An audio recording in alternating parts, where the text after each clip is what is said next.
យ៉ាងសោភាចំណែកខានប្របងមិនតែម្នាក់ចំងាយស្រុកវលៈពីអ្នកយ៉ាងសោភាបងដឹងច្បាស់ថាមិនឈ្នះពុំញាតែពុំដាច់ជួបគ្នាសម្ប្រឡងសថៃបងដឹងច្បាស់ថាមិនឈ្នះពុំញាតែពុំដាច់ជួបគ្នា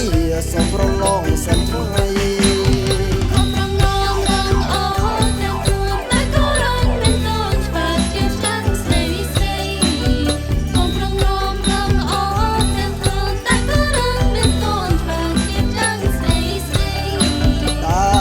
គេទៅថាឆ្នៃហើយចឹងស្រស់ស្រីបងចង់ចាញ់ហើយតាអ្នកណាគេទៅថាឆ្នៃហើយចឹងស្រស់ស្រីបងចង់ចាញ់ហើយ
ចំងាយស្រស់វលៈពីអ្នកយ៉ាងសោភា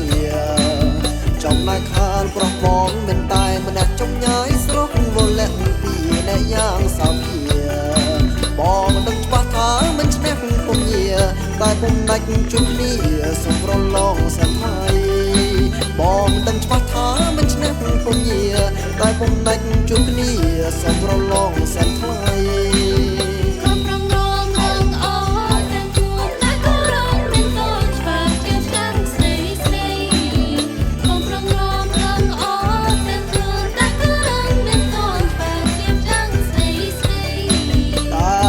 គេទៅថាឆ្នៃហើយចឹងស្រស់ស្រីបងចង់ចាញ់ហើយ